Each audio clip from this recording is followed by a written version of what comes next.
ونعوذ بالله من شرور أنفسنا ومن سيئات أعمالنا من يهده الله فلا مضل له ومن يضلله فلا هادي له ونشهد أن لا إله إلا الله وحده لا شريك له ونشهد أن سيدنا ومولانا محمدا عبده ورسوله صلی اللہ تبارک و تعالی علیہ وعلا آلہ وصحبہ وسلم تسلیما کثیرا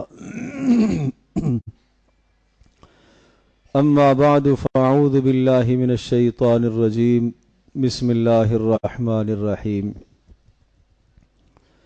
یا ایہا الناس اتقوا ربکم الذی خلقکم من نفس واحدہ وخلق منها زوجہا وبث منهما رجالا كثيرا ونساء واتقوا الله الذي تساءلون به والأرحام إن الله كان عليكم رقيبا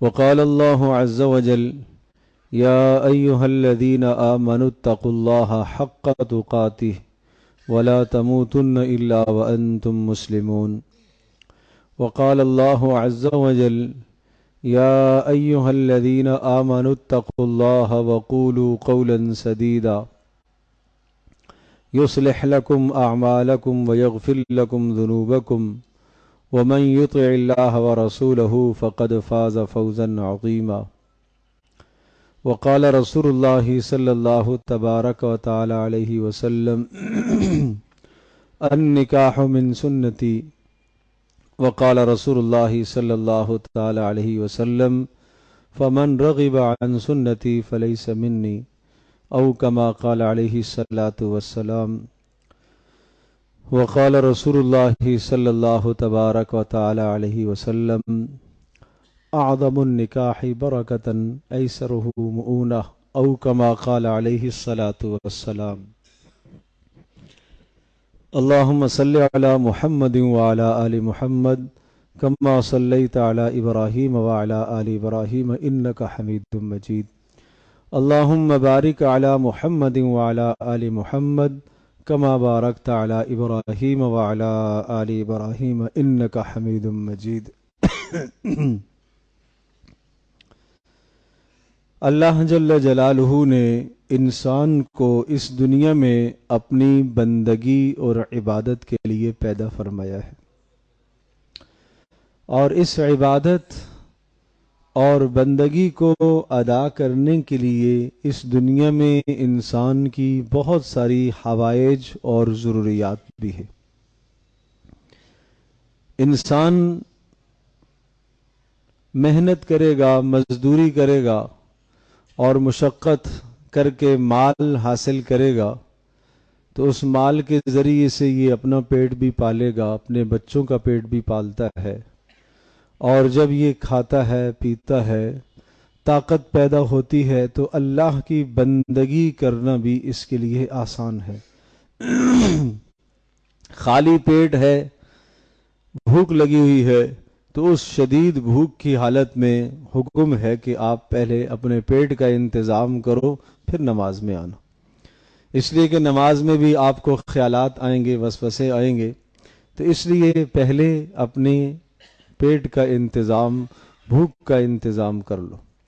گویا کہ اسلام یہ تعلیم ہمیں دیتا ہے کہ آپ اپنے رب کو بھی اس دنیا میں راضی کرو اور آپ اپنی حوائج اور ضروریات کو بھی پورا کرو، لیکن اپنی حوائج اور ضروریات کو اس طرح سے پورا کرو جس طرح سے اللہ تبارک تعالیٰ نے تمہیں بتایا ہے۔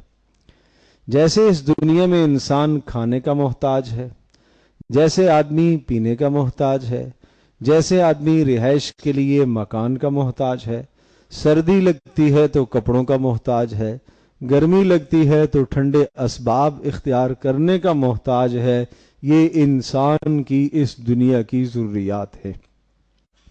ان سب کی سب ضروریات کو اگر شریعت کے مطابق محمد رسول اللہ صلی اللہ علیہ وسلم کی سنت اور طریقے کے مطابق پورا کرے گا تو یہ پورا کرنا باعث عبادت ہے۔ کھانا اس کی ضرورت ہے، پینا اس کی ضرورت ہے، بیت الخلاء جانا اس کی ضرورت ہے، ان ضرورتوں کو بھی اگر یہ شریعت کے مطابق رسول اللہ صلی اللہ علیہ وسلم کی سنتوں کے مطابق پورا کرتا ہے تو یہ اعمال بھی اس کے لیے ثواب کا ذریعہ بن سکتے ہیں.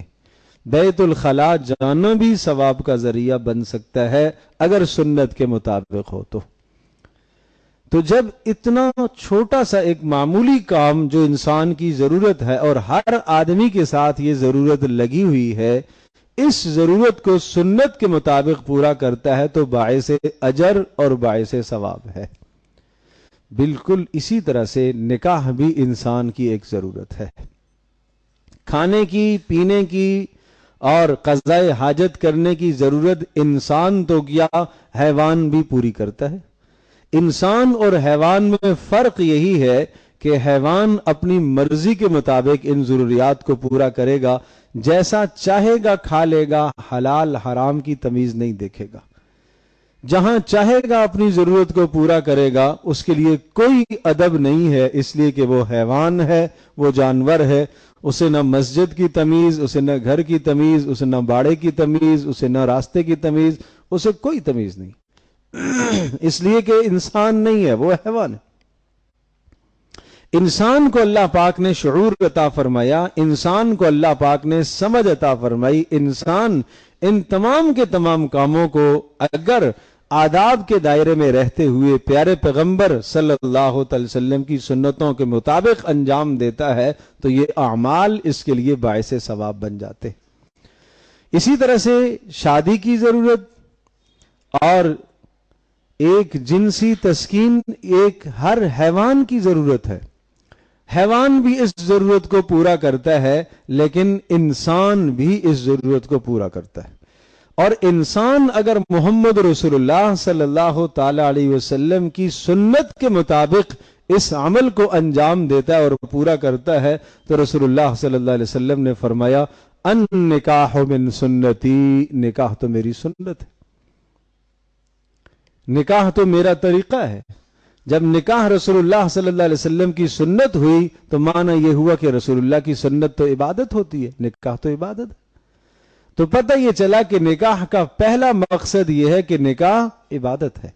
ایک جوان ازدواجی زندگی سے منسلک ہونے لگا ہے اور ایک جوان بیٹی ہماری ازدواجی زندگی سے منسلک ہونے لگی ہے تو کیوں آپ نکاح کر رہے ہیں؟ باپ کیوں نکاح کروا رہا ہے؟ کیوں یہ سب جھتن اور مشکلات اور مشقتیں برداشت کر رہے ہیں؟ یہ نیت ہو کہ نکاح کیا ہے؟ عبادت ہے. نمبر 2، پیارے پیغمبر صلی اللہ تعالی علیہ وسلم نے بتلایا یا معشر الشباب من استطاع منکم الباء فلیتزوج فإنه أغض للبصر وأحسن للفرج او كما قال علیہ الصلاۃ والسلام کہ اے جوانو، تم میں سے جو نکاح کی استطاعت رکھتا ہے وہ نکاح کرے. نکاح کا مقصد بتایا. کیا مقصد بتلایا؟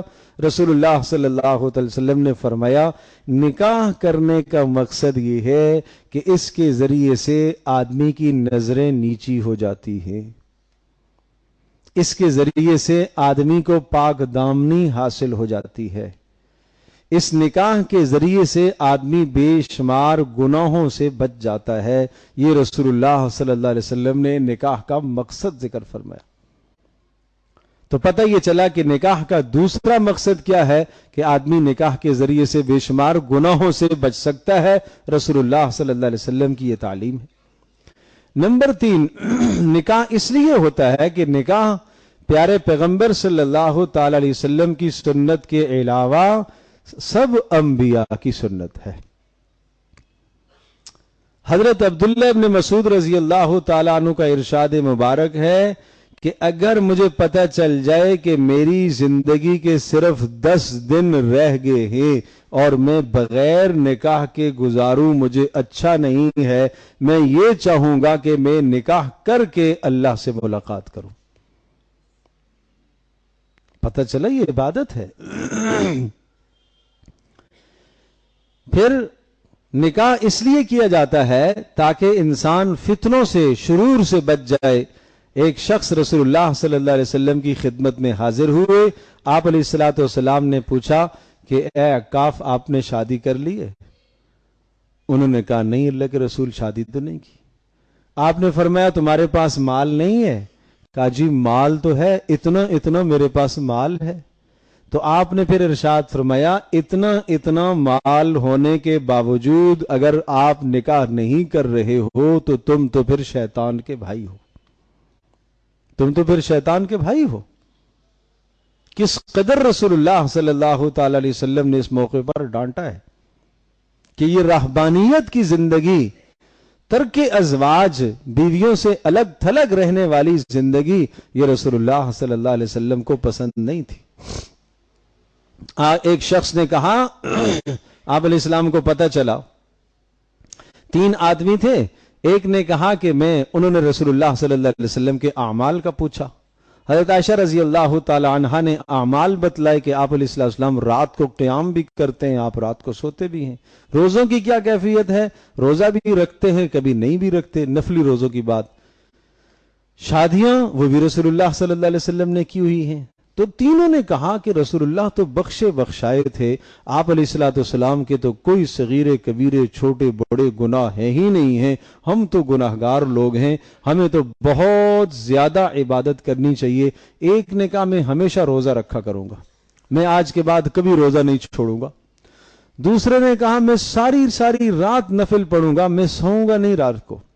تیسرے نے کہا میں شادی نہیں کروں گا، بس ہمیشہ بغیر شادی کے رہوں گا، اس لیے کہ شادی کے جھنجٹ میں پڑ کر پھر بچے ہوں گے، پھر مزدوری، پھر ملازمت، پھر مشقت، اکیلا ہوں گا تو بس جو روٹی مل گئی کھا لی، نہیں کھائی تو گزارا کر لیں گے، اللہ کی عبادت کریں گے۔ رسول اللہ صلی اللہ تعالی علیہ وسلم کو یہ اطلاع ملی، آپ نے ان تینوں کو بلایا، آپ نے پوچھا تم نے ایسا ایسا کیا اور کہا ہے؟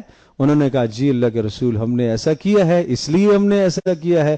آپ نے فرمایا دیکھو میں تم سب سے زیادہ اللہ کا ڈر بھی رکھتا ہوں، اللہ کو جانتا بھی ہوں، لیکن میں رات کو سوتا بھی ہوں اور میں رات کو قیام بھی کرتا ہوں، اور میں دن کو روزہ بھی رکھتا ہوں، اور کسی دن میں ناغہ بھی کرتا ہوں۔ اور بات رہی شادیوں کی تو دیکھو میں نے شادیوں بھی کی ہوئی ہیں۔ پھر آپ نے فرمایا فمن رغب عن سنتی فلیس منی، جو میری سنت سے اعراض کرے گا، منہ موڑے گا، وہ میرا آدمی نہیں ہے۔ تو رسول اللہ صلی اللہ تعالی علیہ وسلم نے اس قدر اہمیت بتلائی، تو بات وہ عکاف رضی اللہ تعالیٰ عنہ کی عرض کر رہا تھا کہ آپ نے بتلایا کہ اگر تم نے شادی نہیں کی اتنا سامان اسباب ہونے کے باوجود، پھر تو تم غلط کر رہے ہو، شیطان کے بھائی ہو۔ تو پتہ یہ چلا کہ اگر ایک شخص کے پاس اتنی ضرورت موجود ہو کہ وہ اپنی بیوی کا مہر ادا کر سکتا ہو اور وہ ایک ضرورت کا کمرہ اسے دے سکتا ہو، علیحدہ الگ کچن باتھ روم کے ساتھ اسے اتنا گھر، بڑا عالیشان گھر نہ صحیح ایک کمرہ دینے کی استطاعت ہو، اور اسی طرح سے مناسب حسب استطاعت 2 وقت کا کھانا دے سکتا ہو، اور اسی طرح سے مناسب کپڑے دے سکتا ہو، تو بس یہ آدمی شادی کی استطاعت رکھتا ہے، اس کو شادی کرنی چاہیے اور ماں باپ کو اس کی شادی کرانی چاہیے۔ اب ہم یہ نہ دیکھیں گے لوگ کیا کہیں گے، اب ہم یہ نہ دیکھیں گے اتنا مال جمع ہوگا تو نکاح ہوگا، اتنا پیسہ ہمارے ولیمے کے لیے جمع ہوگا تو ہم نکاح کرائیں گے، اتنا پیسہ لڑکی کے جہیز کے لیے جمع ہوگا تو ہم نکاح کرائیں گے، یہ بات ہم نہ دیکھیں۔ یہ رسول اکرم صلی اللہ تعالی علیہ وسلم کی تعلیمات کے خلاف ہے۔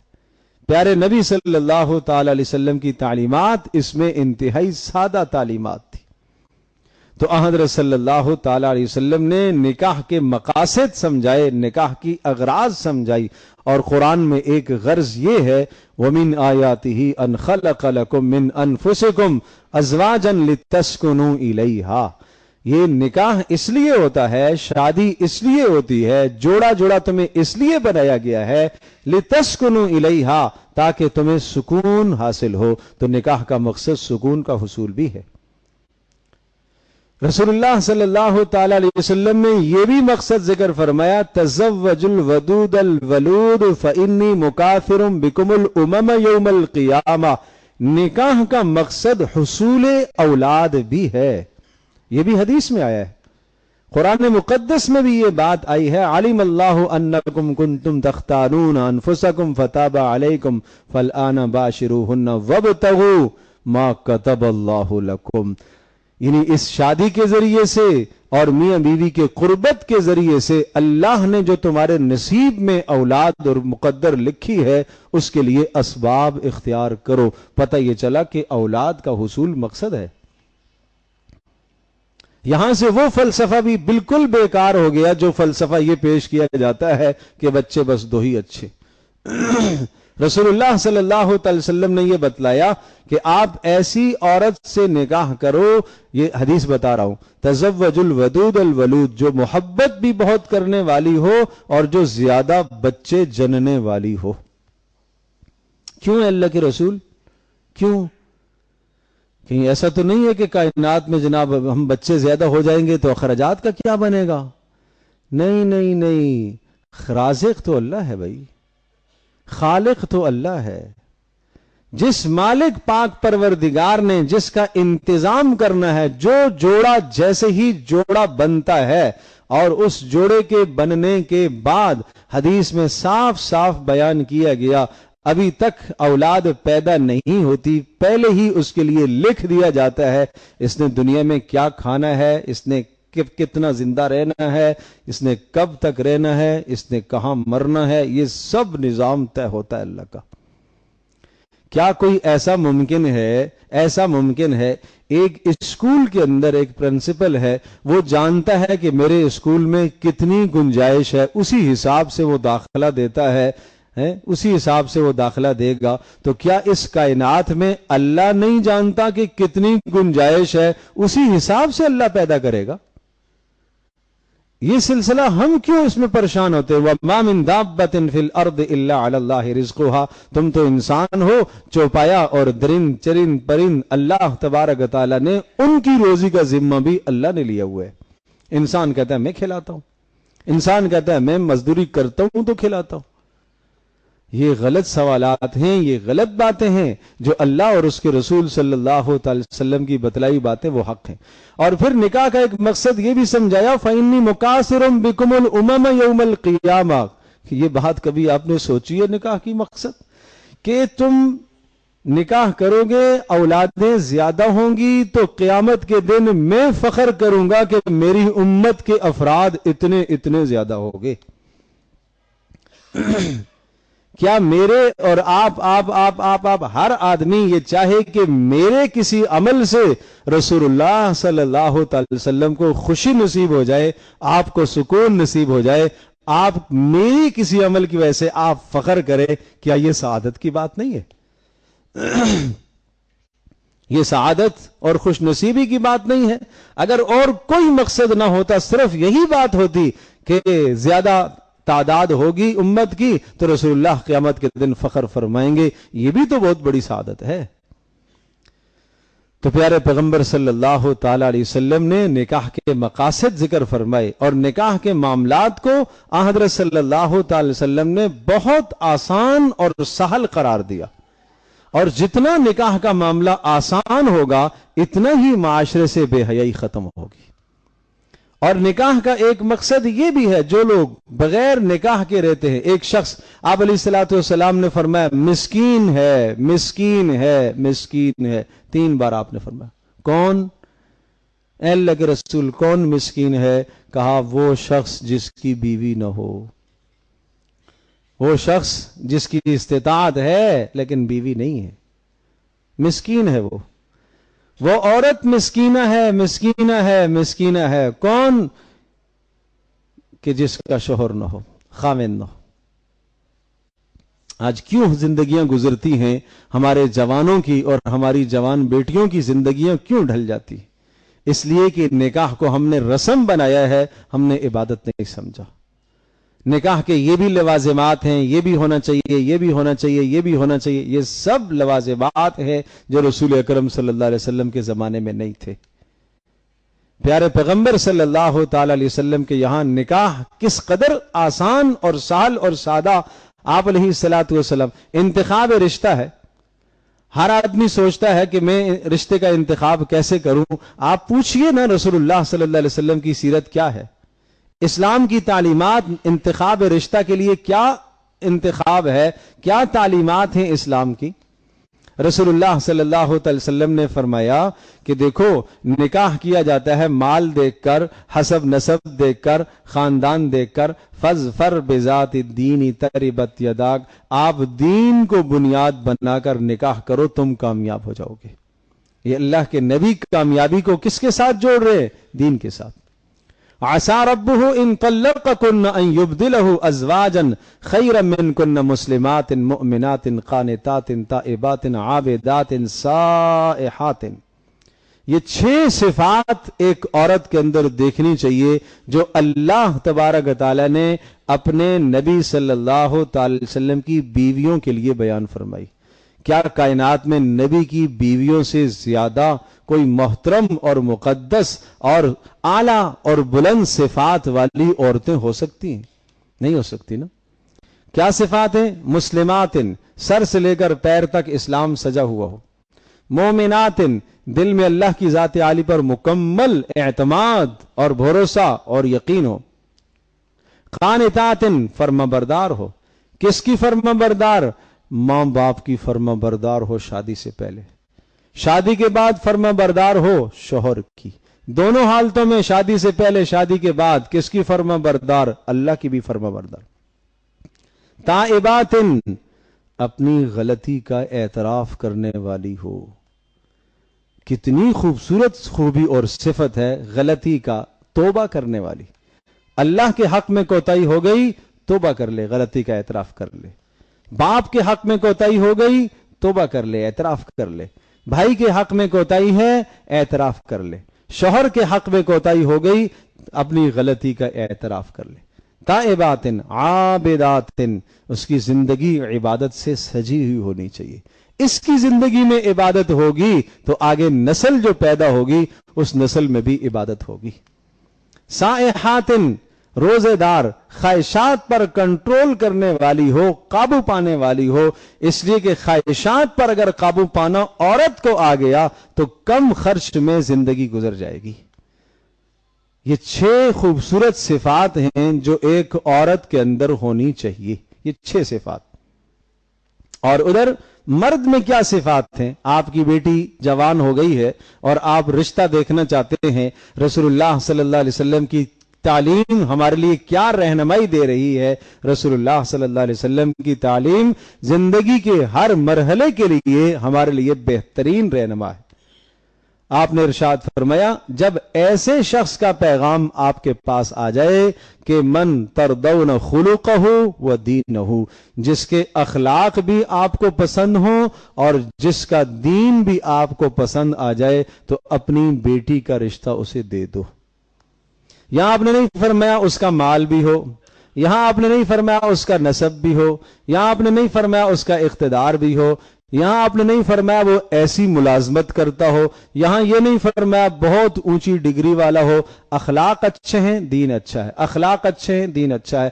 اخلاق اچھے ہیں تو وہ کیا کرے گا؟ وہ بیوی کے حقوق صحیح ادا کرے گا۔ دین اچھا ہے تو اپنے رب کے حق ٹھیک ادا کرے گا۔ یہی 2 ضرورتیں بنیادی ہیں کہ جو آدمی اپنی بیٹی کو جوان کر کے جب کسی کے گھر میں بھیجتا ہے نکاح کے ذریعے سے، تو اس کے دل میں کیا کیا خیال آ رہے ہوتے ہیں، پتہ نہیں میری بیٹی کے ساتھ کیا رویہ ہوگا، پتہ نہیں کیسا شوہر ملے گا، کیا اخلاق ہے، پتہ نہیں کیسا سسرال اسے ملے گا، اس کے ساتھ کیسے لوگ پیش آئیں گے۔ ہر وقت اس کے دل میں یہ خیال آ رہا ہوتا ہے۔ تو اگر اخلاق اچھے ہوں تو پھر اطمینان ہوگا، دین اچھا ہے تو پھر اطمینان ہوگا۔ یہ رسول اکرم صلی اللہ تعالی علیہ وسلم نے مرد کے انتخاب کے لیے یہ بات ذکر فرمائی۔ آپ علیہ الصلوۃ والسلام نے اپنی بیٹیوں کا نکاح کروایا۔ آپ علیہ الصلوۃ والسلام نے حضرت عثمان رضی اللہ تعالی عنہ کو 2 بیٹیاں ایک دی، اس کا انتقال ہوا، پھر دوسری کا نکاح بھی آپ نے عثمان سے کرا دیا۔ عثمان کے اندر 2 خوبیاں آپ نے دیکھی تھی، حد درجے کی حیاداری اور حد درجے کی سخاوت۔ مال نہیں، سخاوت، مالداری نہیں، سخاوت ہے۔ سخاوت کا تعلق تو دل سے ہوتا ہے، سخاوت کا تعلق مال سے نہیں ہوتا۔ حد درجے کی حیاداری کے جس کے متعلق کہا کہ اس سے میں حیا کیوں نہ کروں، آسمان کے فرشتے بھی اس سے حیا کرتے۔ یہ صفت رسول اللہ صلی اللہ علیہ وسلم نے عثمان میں دیکھی۔ رضی اللہ تعالی عنہ، اور حضرت علی رضی اللہ تعالی عنہ کو آپ نے اپنی بیٹی فاطمہ دی ہے، ان کے عقد میں دی، ان کے نکاح میں دی۔ حضرت علی رضی اللہ تعالی عنہ کے اندر شجاعت، بہادری اور علم، قرآن و حدیث کا علم، ماہر تھے قرآن و حدیث کے علم کے اندر۔ علم دیکھا آپ نے، یہ علم ہے، قرآن کی مہارت تھی، حدیث کی مہارت تھی، رسول اللہ صلی اللہ تعالی وسلم کے ساتھ ربط اور تعلق تھا۔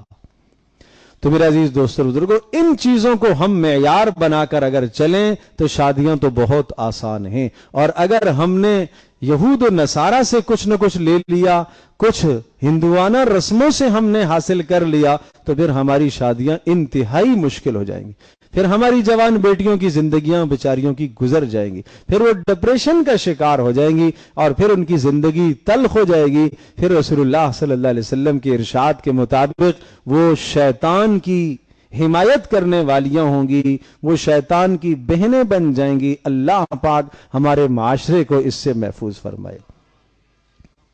یہ رسول اللہ صلی اللہ علیہ وسلم کی تعلیم ہے۔ تو اس معاملے میں جو ماں باپ یہاں، جو والدین یہاں تشریف فرما ہیں، والد بیٹھے ہوئے ہیں، وہ اپنے گھروں کی فکر کریں، بچیوں کی فکر کریں۔ اس معاملے میں زیادہ نہیں، بس رسول اللہ صلی اللہ علیہ وسلم کی تعلیمات کو مد نظر رکھو۔ میرے عزیز دوستوں اور بزرگوں، معاشرہ جو کچھ کہتا رہے، لوگ کیا کہیں گے، کیوں آپ لوگوں کو دیکھتے ہو؟ رسول اللہ صلی اللہ علیہ وسلم کی خوبصورت تعلیم ہے، خوبصورت نمونہ ہے۔ آپ علیہ الصلوۃ والسلام نے نکاح فرمائے ہیں، آپ نے ایک نہیں، دو نہیں، 9 بیویاں تھیں آپ کی جب آپ دنیا سے رخصت ہوئے۔ یہ سب نمونہ نہیں ہے کہ کس طرح سے نکاح فرمائے؟ آپ علیہ الصلوۃ والسلام کے یہاں ولیمہ کی کیا سادگی تھی۔ 2 خرچ ہیں لڑکے پر، 2 خرچ، مہر کا خرچ شادی کے موقع پر اور ولیمے کا خرچ۔ مہر کا خرچ جو ہے وہ لازم اور ضروری ہے، اس کی ادائیگی بہرحال ضروری ہے، نہیں ادا کرے گا تو گناہگار ہوگا۔ دوسرا ولیمے کا خرچ فرض نہیں ہے، واجب نہیں ہے، مستحب ہے، حیثیت استطاعت ہے تو کرو، نہیں ہے تو نہ کرو۔ 50 کو کھلانے کی حیثیت ہے تو 100 نہ جمع کرو، 100 کی حیثیت ہے تو 200 نہ کرو، جتنی حیثیت ہے اسی حیثیت کے اندر ولیمہ کرو۔ آپ علیہ الصلوۃ والسلام نے ولیمے کے لیے بہت بڑا التزام نہیں فرمایا کہ سب کو جمع نہیں کیا، آپ نے جو جمع ہو گئے آپ نے ان کو بلا لیا، بس جو میسر ہے، جو موجود ہیں ان کو آپ نے جمع کر کے آپ نے ولیمہ کھلا لیا۔ وہاں ولیمہ مسجد میں بھی دسترخوان لگا، یہ بھی ولیمہ تھا۔ زینب رضی اللہ تعالیٰ عنہ کا ولیمہ آپ علیہ السلام کے ساتھ جب نکاح ہوا تو اس موقع پر پرتکلف ولیمہ تھا۔ وہ کیا تھا کہ آپ نے ایک بکرا ذبح فرمایا اور آپ نے گوشت بنوایا۔ صحابہ کہتے ہیں کہ شوربے والا سالن، اس میں روٹی بگو کر ہم نے کھائی ہے، سرید بنا کر خوب پیٹ بھر کے ہم نے کھایا۔ یہ پرتکلف ولیمہ تھا وہاں کا۔ یہ ہے رسول اللہ صلی اللہ علیہ وسلم کی زندگی، اور ہمیں اسی زندگی پر آنا چاہیے۔ اور آخری بات، جو آیات اور آپ علیہ الصلوۃ والسلام نکاح کے خطبے کے موقع پر ارشاد فرمایا کرتے تھے، پڑھا کرتے تھے، ان تمام کی تمام آیات میں ایک بات متفقہ طور پر ہے، اللہ کا ڈر اختیار کرو، اللہ کا ڈر اختیار کرو۔ سورۃ النساء کی آیت، اس میں بھی یہی ہے، اتقوا اللہ حق تقاتہ، اللہ پاک کا ڈر ایسے اختیار کرو جیسا کہ ڈرنے کا حق ہے۔ سورہ آل عمران کی آیت، اس میں بھی یہی بات ہے۔ اسی طرح سے جناب یہاں پر سورہ نساء کے شروع میں یہاں پر بھی ہے، اتقوا اللہ، اتقوا ربکم، اپنے پروردگار کا خوف اختیار کرو، ڈر اللہ کا اختیار کرو۔ کیوں؟ اگر مرد میں اللہ کا خوف ہوا تو بیوی کے حق ادا کرے گا، بیوی میں اللہ کا خوف ہوا تو وہ شوہر کے بھی حق ادا کرے گی۔ یہ بنیادی چیز ہے، اور رسول اللہ صلی اللہ علیہ وسلم کی تعلیم سیکھنے کی ہے۔ آپ علیہ الصلوۃ والسلام نے اپنی بیویوں کے ساتھ کیسا رویہ اختیار کیا، یہ ہر مرد کے لیے فرض ہے، اسے سیکھے۔ اور اسی طرح سے رسول اللہ صلی اللہ علیہ وسلم کی ازواج نے آپ کے ساتھ کیسے زندگی گزاری، ہر مرد کے لیے، ہر عورت کے لیے ضروری ہے کہ آپ علیہ السلام کی ازواج نے کس طرح سے زندگی گزاری، ہر آدمی اپنی بیٹیوں کو یہ بات سکھائے۔ ازدواجی زندگی جب یہ ایجاب و قبول سے اس سلسلے کو جوڑا جاتا ہے، خدا نہ خواستہ اللہ نہ کرے، 1000 بار نہ کرے، اگر اس سلسلے کو منقطع کرنے کا، توڑا جائے، اس سلسلے کو، نکاح کو ختم کیا جائے، تو شریعت نے اس کا سلیقہ بھی بتایا۔ لیکن آج کل آپ جانتے ہیں جوان اس بات کو نہیں سمجھتے، نہ کوئی مسئلے سیکھتا ہے نہ کوئی مسئلے پوچھتا ہے. جب یک مشت 3 طلاقیں دے دیتے ہیں پھر آ کے روتے ہیں، یوں دے دی تھی، غصے میں دے دی تھی، میں ہوش میں نہیں تھا، حواس میں نہیں تھا، حواس کھوئے ہوئے تھے. کل پرسوں ایک جوان آیا، جناب اتنی شدید مجھے کیفیت اور غصہ آ رہا تھا کہ مجھے کسی کا ہوش ہی نہیں تھا تو میں نے طلاق دے دی. میں نے کہا یہ تو پتہ تھا نا کہ یہ بیوی ہے، یہ تو پتہ چل رہا تھا نا کہ یہ بیوی ہے، اور لفظ طلاق بھی تمہیں سمجھ میں آ رہا تھا، یہ تم کیسے کہہ رہے ہو کہ مجھے بالکل ہوش نہیں تھا؟ جھوٹ نہ بولو نا. اب جھوٹ بولنے کا کیا فائدہ؟ سمجھ رہے ہو کہ یہ بیوی ہے، سمجھ رہے ہو کہ 3 طلاقوں کا نتیجہ کیا ہے، یہ سب تمہیں پتہ ہے، اور پھر تم اب جو ہے شریعت میں راہ نکالنے کی کوشش کرتے ہو. قرآن کہتا ہے وَلَا تَتَّخِذُوا آیَاتِ اللَّهِ هُزُوًا، اللہ کی آیتوں کے ساتھ مذاق تو نہ کرو نا، اللہ کی آیتوں کے ساتھ کھیل تماشا تو نہ کرو. سورہ بقرہ کی 20 آیات کے اندر اللہ تبارک و تعالیٰ نے اس دواجی زندگی کو بیان فرمایا، اور جہاں یہ طلاق کے احکام ذکر فرمائے 6 مرتبہ اللہ نے اس لفظ کو دہرایا ہے، حدود اللہ حدود اللہ حدود اللہ. یہ اللہ کی حدیں ہیں، اللہ کی حدیں ہیں، اللہ کی حدیں ہیں. حالانکہ بہت کوئی 6 رکوع نہیں ہے، ایک رکوع کے اندر چند آیات میں 6 مرتبہ اس جملے کو دہرایا. یہ اللہ کی حدیں ہیں، پامال نہیں کرنا، اللہ کی حدیں ہیں، پامال نہیں کرنا. وعاشروہن بالمعروف، بیویوں کے ساتھ حسن اخلاق سے پیش آنا، بدتمیزی کر کے یہ اللہ کی حد کو پار نہ کرنا، ورنہ قیامت کے دن سزا ملے گی تمہیں. یہ اللہ کی حدود ہے، اور اللہ کی حدود اور اللہ کی آیات کو وَمَن يَتَعَدَّ حُدُودَ اللَّهِ فَقَدْ ظَلَمَ نَفْسَهُ، جو اللہ کی حدود کو پامال کرے گا اس نے اپنی جان پر ظلم کیا ہے، اپنی جان پر ظلم کیا ہے. ایسے نہ کرو کہ جناب تم نکاح کر کے حق بھی نہ ادا کرو اور اس کو فارغ بھی نہ کرو. فَتَذَرُوهَا كَالْمُعَلَّقَةِ، اس کو لٹکا کر چھوڑ دو، یہ تمہارے لیے جائز نہیں ہے. یہ مسائل مردوں کے سیکھنے کے ہیں. اللہ تبارک و تعالی ہم سب کو سمجھنا، عمل کرنا، سیکھنا ہمارے لیے اللہ آسان فرمائے. تو بہرحال یہ چیزیں ہر مرد کو جاننے کی ہیں. رسول اللہ صلی اللہ علیہ وسلم کی اس دواجی زندگی کو پڑھنا ہے، سیکھنا ہے. اللہ تبارک و تعالی ہم سب کے لیے آسان فرمائے.